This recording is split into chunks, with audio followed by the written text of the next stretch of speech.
कि भगवान विश्वकर्मा जी का हम पूजन समारोह जयंती महोत्सव हम सब इकट्ठे होकर मनाते हैं। भगवान विश्वकर्मा जी ने ये पूरी पृथ्वी के ऊपर अलग अलग जगहों पर अलग अलग श्रृंगार देकर, पृथ्वी का एक श्रृंगार है ये जो रचना हुई है, वन पर्वत पहाड़ नदियाँ, इन सब का सृजन किया और हम सब इकट्ठे होकर उनके इस कार्य को और उसी के परंपरा को आगे बढ़ा रहे हैं। हम में से ही कोई है किसी के घर की शोभा बढ़ाए ऐसे सुंदर फर्नीचर तैयार करते हैं। हम में से ही कोई ऐसे होंगे जो आर्किटेक्ट करते हैं, जो घर के अंदर जो व्यक्ति की आवश्यकता है उसको पूरी करते हैं। तो हम सब आज भी वो कार्य को आगे बढ़ाने का जो हम सब ने जिम्मा उठाया है, जो भगवान विश्वकर्मा जी के हम सब मानस पुत्र और वो कार्य कर रहे हैं। भगवान ने सृजन किया तो हमें भी क्या करना है? सर्जन।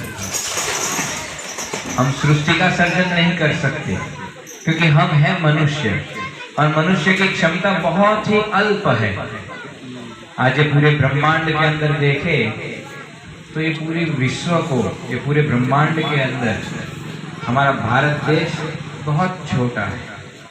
अब जब पूरी पृथ्वी के नक्शे को देखते हैं तब पता चलता है कि अलग अलग 7 खंडों में जो है विश्व को बांटा गया है। उसमें भी एशिया खंड, उसमें भी हमारा भारत देश छोटा सा, उसमें से हमारा उत्तर प्रदेश, उसके अंदर भी हमारा ये जिला, उसमें हमारा एक गांव, उसमें हमारा घर, और वो घर के अंदर रहने वाले हम व्यक्ति कितने अल्प हैं, बहुत छोटे हैं। भगवान की दृष्टि में देखें तो बहुत ही छोटे। जैसे बड़े बड़े शहरों में सब लोग जाते हैं तो वहाँ पर 20 मंजिला 30 मंजिला 40 मंजिला बिल्डिंगें होती है। कोई छत पे चला जाए और वहाँ से कोई नीचे इंसान जा रहा उसको देखे तो क्या लगता है कि अरे चींटी मकोड़े जो हमारे घर में घूमते हैं वैसे इंसान वहाँ पर घूम रहा है। तो जितने ऊपर जाते हैं उतने हम छोटे होते जाते हैं। तो सोचो भगवान जहाँ रहते हैं ये ब्रह्मांडों से परे, वहां से वो हमें देखते हैं तो हम तो धूल की एक छोटी सी रच के बराबर है। लेकिन फिर भी इंसान अपने अंदर एक अहंकार को लेकर पनप रहा है। आज के समय में हम सब किसी न किसी प्रकार का अहंकार, किसी को सत्ता का है तो किसी को पैसे का है, तो किसी को अपनी प्रसिद्धि का है कि मैं फेमस कैसे हो जाऊं, तो फेसबुक पर रोज अपनी फोटो अपलोड करता है। उसमें कितने लोग लाइक करते हैं नहीं करते वही देखता रहता है कि मैं यहाँ ये पेड़ के साथ फोटो खिंचवाऊँ, कोई किसी को खाना खिला रहा है वहाँ फोटो खिंचवाऊँ, पेड़ लगा रहे तो वहाँ पर फोटो खिंचवाऊँ।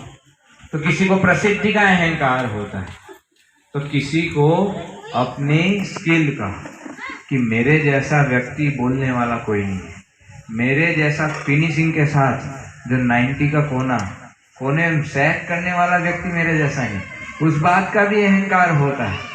तो सभी वस्तुओं का। लेकिन भगवान विश्वकर्मा जी हमें क्या सिखाते हैं? इतनी बड़ी सृष्टि का सर्जन किया लेकिन कहीं पर नाम लिखा ये नगरी को बनाने वाला मैं, कहीं पर भी नाम लिखा? कोई नदी पर नाम लिखा अब तक आपने कि कोई नदी पर नाम लिखा हो कि ये रास्ता नदी का बनाने वाले जो है वो मैं हूँ? भगवान ने कहीं पर भी नाम नहीं लिखा, कहीं पर भी उन्होंने अपनी क्रिएशन को जताया नहीं कि अरे जाने दे भाई साहब, पानी मैंने दिया, बारिश नहीं बरसा, पता चले क्या हो जाए। कभी कहने आए? कभी नहीं कहा। लेकिन हम कोई भी छोटा सा कार्य करेंगे उसमें हम अपने आप को बाहर लाने का प्रयत्न करते हैं। भागवत की कथा भी बिठाते हैं ना, तो उसमें कृष्ण भगवान की फोटो छोटी होगी और नीचे कराने वाले 10 लोगों की फोटो बड़ी होगी, तो भगवान से भी बड़े हम हो जाते हैं जो बैनर लगता है ना उसके अंदर। तो मतलब क्या है कि हम व्यक्ति के जीवन के अंदर कोई भी वस्तु हो उसके अंदर कुछ ना कुछ वस्तुओं का अहंकार छिपा रहता है। कई बार बाहर नहीं आता लेकिन मन ही मन, जैसे कोई व्यक्ति कहीं जाए और कोई हमें हार पहनाने की जाहिरात करें तो हम बैठे रहेंगे शांति से, लेकिन मन में हो कि 2 व्यक्ति और आए, 2-3 हार गले में डाले जाए ना तो अच्छा लगे, फोटो भी अच्छी आएगी, वो मन में रहता है।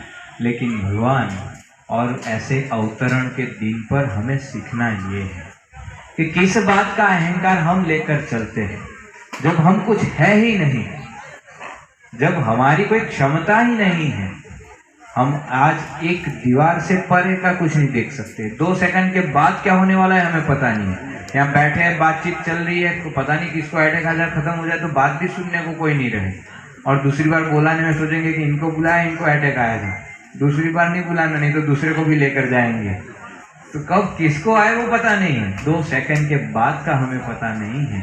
फिर भी व्यक्ति जो है वो अपने एक मद के अंदर, अपने एक विचारों के, अपने कार्य के अहंकार में घूमता फिरता रहता है।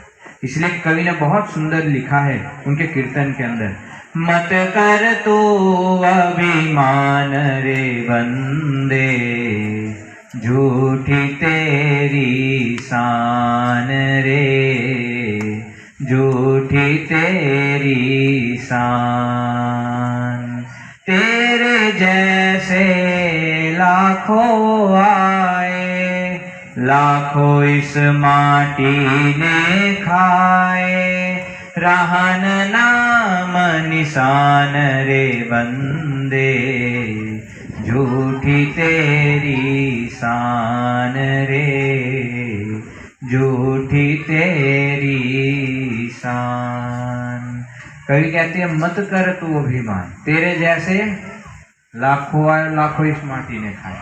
हमारे गांव के अंदर ही आप लोग देखो, हर अपने घर के अंदर देख लो, हमारे घर के अंदर कितनी फोटो लगी है, घर पे फोटो लगी होगी जिसपे सुखड़ की माला भी लगी होगी। थे ना, हमारे पिताजी थे, हमारे दादा परदादा, कितने लोग थे, कोई रहा, कोई